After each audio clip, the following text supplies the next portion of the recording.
His line and just, well, basically abseiled away. Had no chance of recovery. Missed the head pin. This is a makeable spare, but he's only scored 6 pins after 2 strikes. Needs to be accurate to make this one. Oh, and what a spare. That is brilliant. Well, full marks to Remy for continuing to do the job. Pretty tough to pick yourself up after a previous delivery like the one he just had, but he's done it. Yeah, great spare there. Keeps him in the match. Another open frame there, and that could have been serious trouble. See, there's his mark. He's just hit second arrow, but it's soared away. It's actually gone out almost to the edge of the gutter. Didn't make it back to the head pin. An errant shot. One of the few he's made in this game.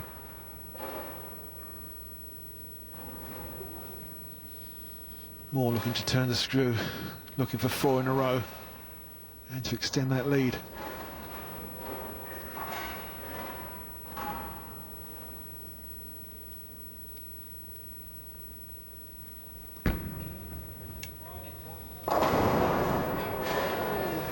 Well, it was going to happen at some stage, but he didn't get the luck that he was looking for.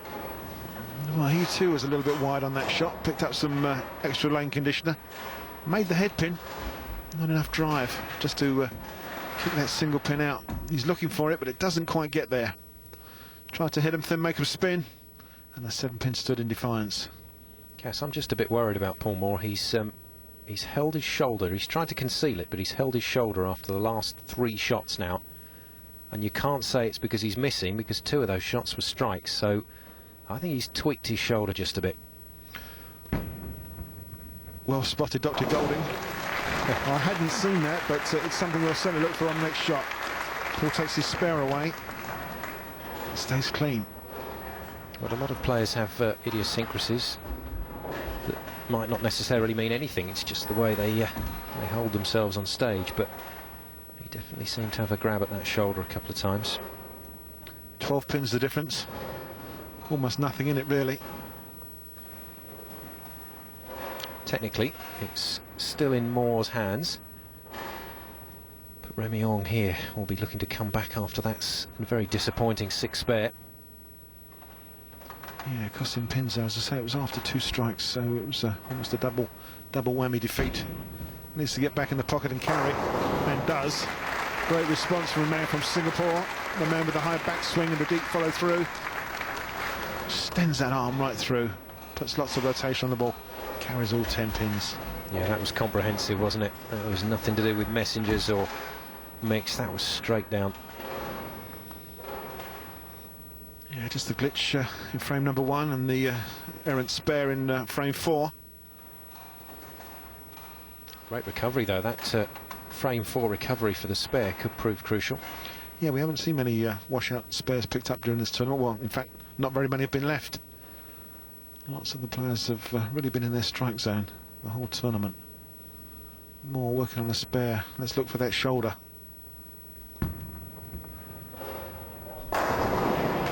Great work.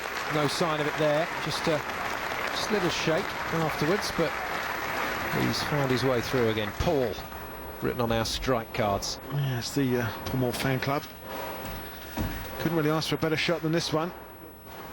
And there they are. Everybody put your hands up. Well, clearly this man, the crowd favourite, but then you'd expect that. He's practically hometown boy. The lead remains 12 pins in Paul Moor's favour.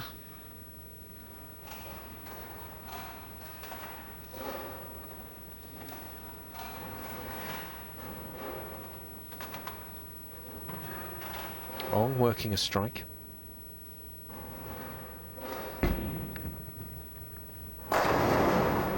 Wow! Did he want a double there? And he hasn't got one. You can look at the grimace on his face. How on earth did that not carry? To all intents and purposes, he thought that was perfect. It looked good. Good flush to me. Absolutely. 7 pin rigging in the corner. There they go. Oh, no. And he knows how much that's going to cost him. That could let Paul back into the match. Yeah, it could be that the time for the transition has come. Remy needs to make the change, perhaps.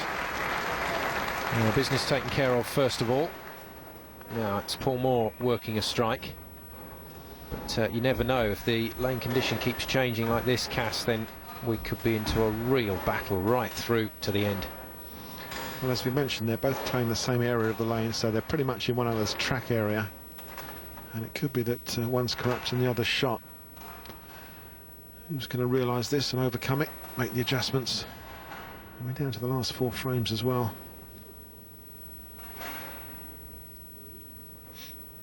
Moor looking for a 10, make a double.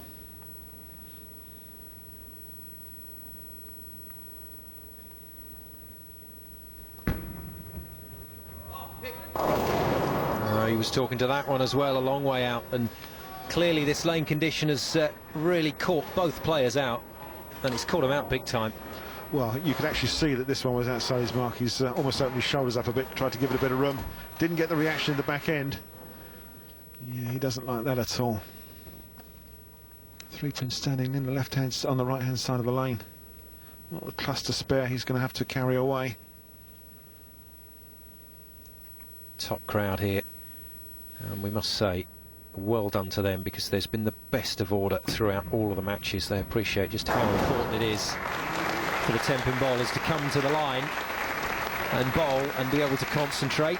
Mum and Dad for Paul Moor watching on, and watching on rather nervously, I would say. Yeah, a little bit of concern on their face. Paul's just made that spare. Don't know as it was the most convincing one, and he's not very keen on that, is he? Good till that ball went straight. Yeah, inside out was that shot, wasn't it? Started well inside on about 14 board and got right out to number 10, maybe even beyond that. He's coming in pretty deep, getting almost that S shape on the shape of his ball. Great work from Ong, that was convincing. Yeah, back in business for the man from Singapore. Now what can Moore pick up from this shot? Well, it's gone in the 1-2 pocket and it's struck, so perhaps he should try doing that. Yeah, no, he would have been watching to see where Remy is, but Paul's going to play his own game. He knows what he's got to do. He's got to work it out for himself. Having come inside though, Cass, it's a big risk, isn't it, if he's going to move his feet and go back out again a little way. Yeah, I'm not sure whether that last shot was a deliberate move or an error on his part. Seemed to open his shoulders up quite a bit and almost lose the ball in the heads. Needs to get back in there now.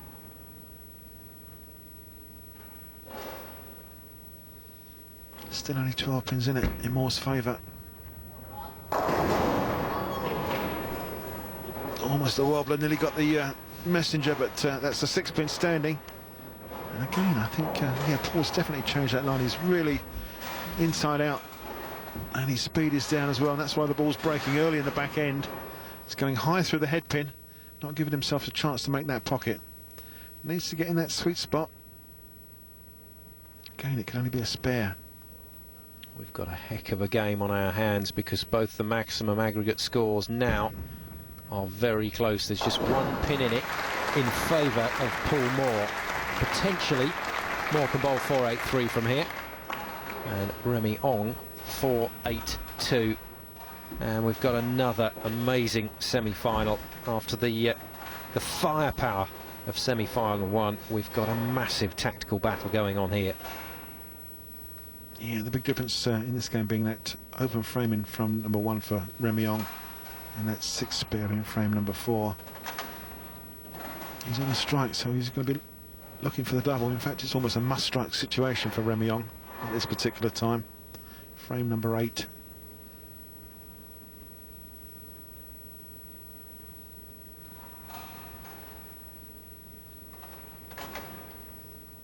Needs to be good. It is good.